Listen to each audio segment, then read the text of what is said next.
అనకాపల్లి జిల్లా నక్కపల్లి మండలం చిన్న తొడ్డిగల్లు గ్రామానికి చెందిన సూక్ష్మ కళాకారుడు గొట్టం వెంకటేష్ మరోసారి తన నైపుణ్యాన్ని చాటుకున్నాడు. గిన్నిస్ బుక్ అవార్డు గ్రహీత అయిన వెంకటేష్ ప్రస్తుతం న్యూయార్క్ లో ఆర్కిటెక్ట్ ప్రాజెక్ట్ మేనేజర్ గా పనిచేస్తున్నాడు. వినాయక చవితి సందర్భంగా పెన్సిల్ ముల్లుపై 23 మిల్లీమీటర్ల పొడవు, 8 మిల్లీమీటర్ల వెడల్పుతో అత్యంత సూక్ష్మమైన వినాయకుడి కళాఖండాన్ని రూపొందించాడు. ఈ అద్భుత కళాఖండాన్ని సృష్టించడానికి 6 గంటలు శ్రమించినట్లు వెంకటేష్ తెలిపాడు.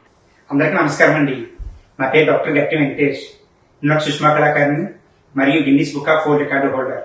తాజాగా వినాయక చవితిని పురస్కరించుకుని నేను ఈ యొక్క పెన్సిల్ గ్రాఫిక్ మీద గణేశుడి ప్రతిరూపాన్ని నేను ఈ యొక్క పెన్సిల్ ఎడ్మైన చేయడం జరిగింది. దానికి నాకు 6 గంటల సమయం పట్టింది.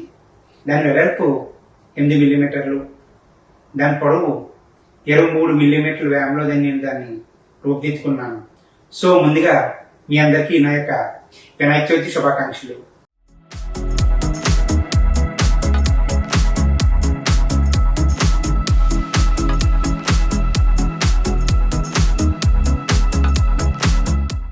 వినాయక చవితి పర్వదినాన్ని పురస్కరించుకుని ఈ సూక్ష్మ కళాఖండాన్ని తయారు చేసినట్లు చెప్పిన వెంకటేష్ తన పనిలోని ఖచ్చితత్వం, నైపుణ్యంతో అందర్నీ ఆకర్షించాడు. ఈ కళాఖండం గణపతి భక్తులకు, కళాభిమానులకు ప్రత్యేక ఆకర్షణగా నిలిచింది. వినాయక చవితి శుభాకాంక్షలు తెలియచేస్తూ తన గ్రామానికి, జిల్లాకు గర్వకారణమైన వెంకటేష్ సూక్ష్మ కళల్లో తన ప్రతిభను ప్రపంచానికి చాటాడు. ఈ విజయం స్థానిక యువతకు స్ఫూర్తిగా నిలుస్తూ ఎంత కష్టమైన నిబద్ధతతో ఏదైనా సాధ్యమని నిరూపించింది.